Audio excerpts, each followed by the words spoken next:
Hey y'all, it's your girl Ari X Ari saying I'm back with another video. So a lot of y'all, like I said, look at me and be like, oh, I'm so able-bodied. Oh, I can do this, oh, I can do that. Of course. Like, I make videos. I'm an artist. This is what I do. But because of my views about life and just my standpoint, I can't be popular on social media websites as of yet because they don't favor people who celebrate individuality, because it's more so about, seeing what you can get out of the masses before you can endorse somebody like me who is very powerful and who is very influential, but it's just like they're not paying me for this. So it kind of defeats their purpose, and they wanted to defeat mine. But, if this is my viewpoint, this is my viewpoint. And it's my God that created this earth and even created the means for us to have an internet in the first place. However the case may be, I want to discuss why the enemy ever wanted me to be in a situation like the one that I'm in now. Half the situation that I'm in now, I feel like it's part of my karma, because I literally look down on people who lived in the projects and people who lived in poverty, thinking that they lack knowledge, because we do. And I'm saying we do because now I live in poverty. And I'm so grateful to have a place to stay. And if you want to know how I ended up in this situation, I have so many videos talking about it. I didn't set out to live here. I actually came into the public housing system from the shelter system in New York City, although I had signed my own lease to move somewhere else because I never experienced living like this. And, the first time I lived like this was a culture shock. The first projects that I was in, I shouldn't have been in. But me not knowing any better and just wanting a roof over my baby's head, I took it because I didn't have anybody there for me. Nobody. And that's how it is for a lot of black women. And that's why a lot of times when we get into these situations, they'll try to take our children and just do really demeaning things that ultimately have us to lose hope. But I couldn't lose hope because I would cry out to God, and I still cry out to God every single night about this matter. You understand? Y'all know I came from a background where my father was abusive to me, fractured my nose, and then I got into an abusive relationship, not physically abusive, mentally, and just other kinds of abuse that I don't want to discuss because it's just nasty, and disgusting to even think about. However the case may be, he put me in a situation like this so that I could be in a lion's den. However the case may be, I don't go around bothering people. I'm a beautiful girl, so off top, men and women favor me because I have a sweet spirit. Not in a sexual manner. I'm saying they favor me in a personality manner because I have a sweet spirit. And I'm always open to people. And I'm always put myself out there. And I don't ever act like I'm better than anybody. People can put that on me, but at the end of the day, I don't ever put myself out there as if I'm better. I put myself out there as if we all in this together. And if I don't, then I do apologize. If you can't see that, I do apologize. Please forgive me because that's what I want to portray. But we all face trauma as of this point. So your trauma and then my trauma on a natural scale without me, being, in a position where I'm just speaking and, preaching the word of God. A lot of people don't understand me, and that's why I stick to myself. But other than that, the enemy put me in a situation to fail, to be killed, to be honest, so that people can look onto me and be envious and kill me, because people like me, without knowledge and without wisdom, and if you don't respect people, I respect people, they end up dying in situations like this because their power and their energy outweighs the energy and the power around them, and ultimately people get jealous, but that's not why I'm here. And overall, when people get to meet me, they get to see that that's not why I'm here. Even the guy next door, when he attacked me, my whole concern was he okay? Because I seen that his anger is what made him attack me. I seen that his anger for God, not for me, because he don't know me, is what made him attack me. And so my whole concern was with him, was trying to figure out, was he okay? Because he was livid. And I knew that he was going to jail, so I didn't really want him to be as upset as he could have possibly been.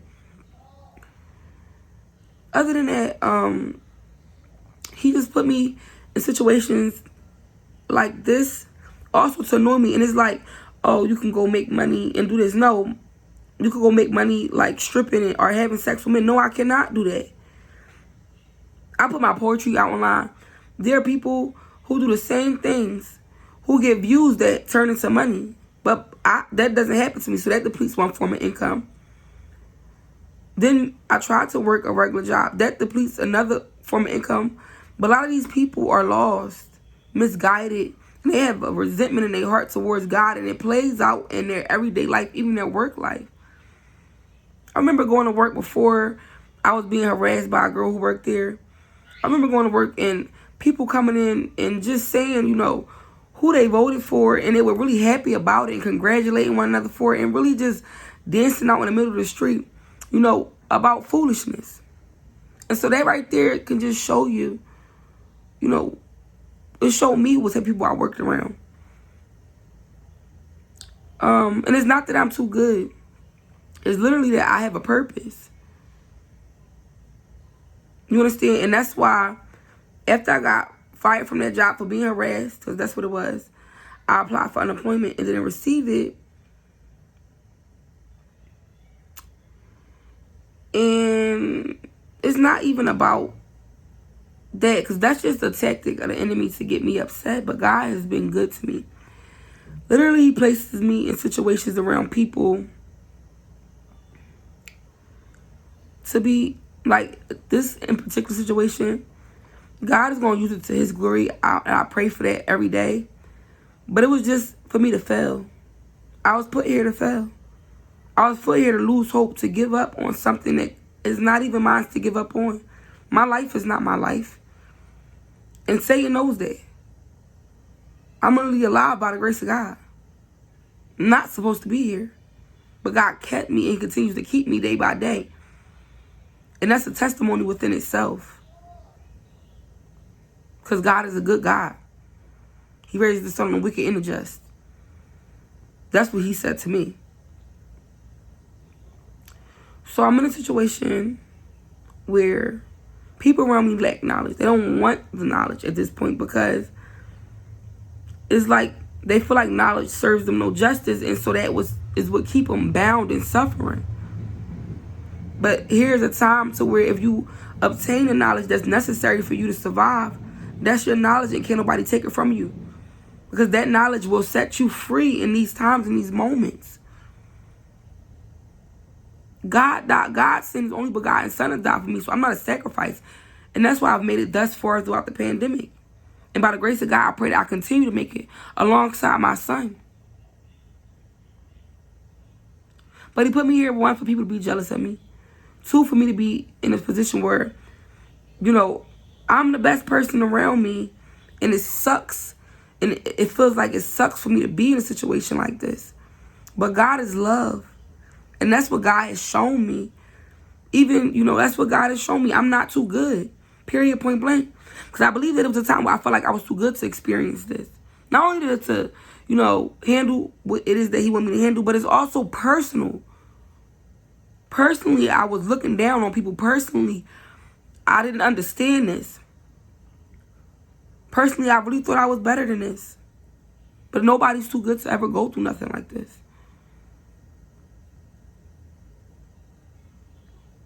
And so while I can't go on OnlyFans and make money because I can't, because that deters me from being a minister, I can't go on Pornhub and make money. I can't, I have to be myself. And so that's why the enemy knows that, who I am and what it is that God wants me to do. And I don't care what the people done put into that Bible or took out of that Bible about God's children suffering. Why would he say that he gave his life to live more abundantly and then say we're supposed to suffer? That's what the world wants you to believe, that because you believe in God, you're supposed to suffer. But God said that in these days, you will be set high amongst the earth. But if you don't know that, you're going to lack the knowledge and suffer. Just because I love God on me, I'm going to be poor. I'm not the apostles. I'm a regular human being. The apostles was God's sons. They was prophets. I'm not a son of God. I'm a prophetess, but I'm not on the same spectrum as the 12 disciples. I'm only R.E.X. Hussein, a disciple, but not, under that will that Jesus' disciples was. Not under that particular grace.